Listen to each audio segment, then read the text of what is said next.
Welcome to George Foreman, week 1. We're going to be making our chicken fajitas. So we've got our George Foreman. I've had it plugged in. You can see the two colours here. Now we've got green on there. It means that we're ready to go. So ingredients wise, I have got our chicken. I've got our fajita pack. And I have got some sour cream, which is optional. And then I have chopped up some peppers and onions, which I will show you what to do with later. So what I'm going to do first of all, she says sorting out her camera. That's what I'm going to do. There we go. So we've got in our pack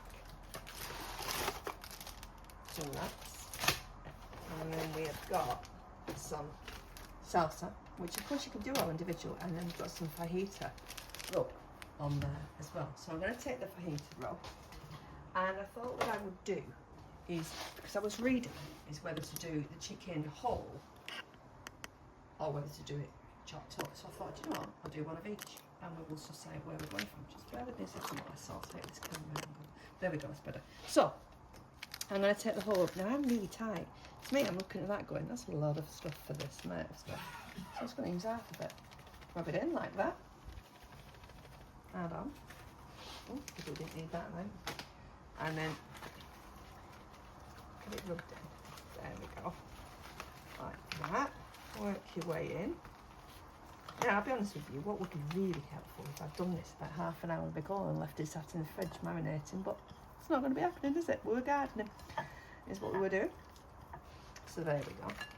So, add that onto there. So you can see that's thoroughly marinated.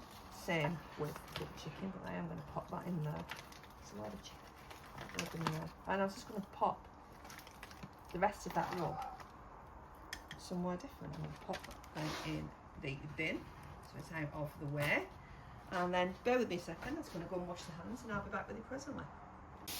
Rightio, so I've put the chicken on there and I've put the pieces on, and then if you put the lid down, it means, oh, it's very nice, isn't it?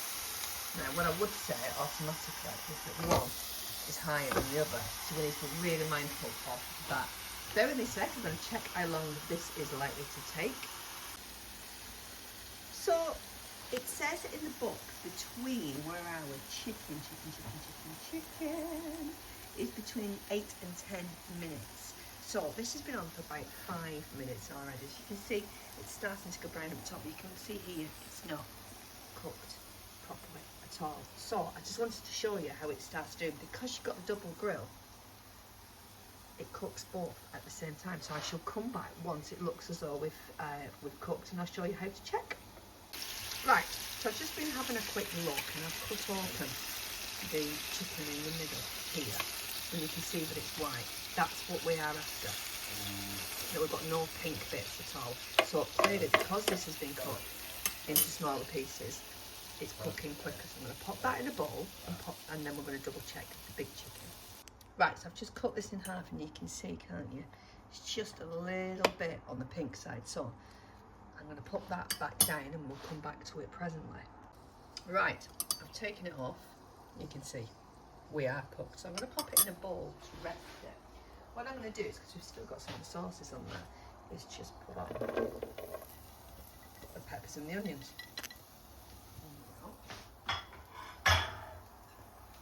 Just place them on there,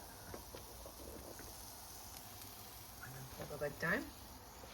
Now the key to that is you don't want them absolutely desecrated, but we do want them cooked. So we'll come back to that. I'm going for a minute and a half to see how we get on.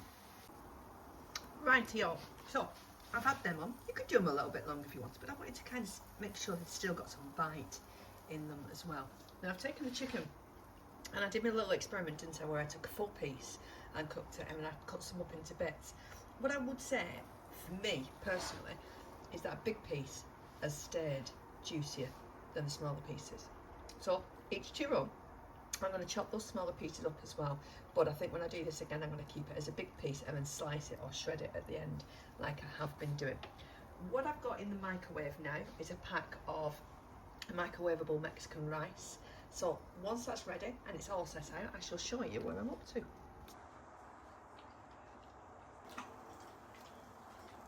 And here we are. So I popped all of these on the grill. Should just soak up some of that juice as well, my goodness. Chicken's ready. We've got some salsa, we've got our rice, we've got our mix of onions and peppers, we've got some sour cream you wanted. You could pop some cheese on there. Now, you can make them up and have them as wraps already done, or you can do it as we're going to do this evening and have it as a bit of a picky tea where you make it together. Whatever you do, enjoy. Come on, Bob.